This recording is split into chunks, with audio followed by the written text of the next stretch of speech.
مسلمانوں کا سب سے بہترین عقیدہ کیا ہے؟ الحمدللہ میں آپ کو بتاتا ہوں. تمہاری تعریف میں اللہ نے کیا فرمایا. یہ واحد قوم ایسی ہے میرے نبی کی کہ جب میرے نبی نے کہا اللہ ہے تو انہوں نے مان لیا. جب میرے نبی نے کہا یہ قرآن ہے تو اس کی ہر آیت پر ایمان لیا ہے.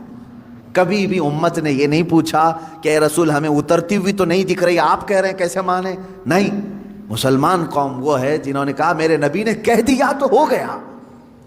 حتیٰ کہ حضور نے آ کر کے کہہ دیا کل کی رات میں سفر پر تھا، صحابہ نے ایمان قبول کر لیا. آمنا و صدقنا.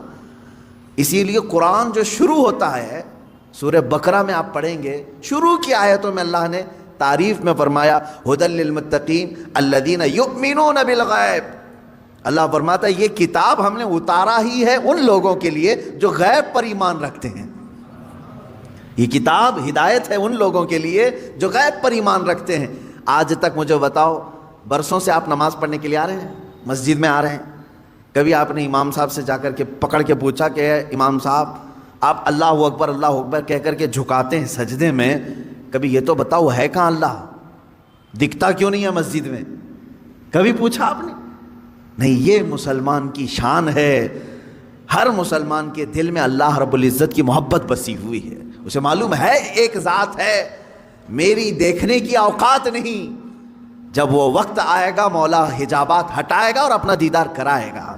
کیونکہ جنت میں جانے کے بعد مسلمان کو سب سے بڑا انعام کیا دیا جائے گا؟ سیب، انار، انگور، حوریں، غلمان، نہریں. سب سے بڑا انعام مسلمان کے لیے ہوگا کہ اسے سارے حجابات ہٹا کر کے اللہ کا دیدار کرایا جائے گا. اس سے بڑا انعام کچھ ہوگا؟ پوری زندگی جس کے لیے وہ عبادت کرتا رہا وہ رحمان اسے دکھایا جائے گا.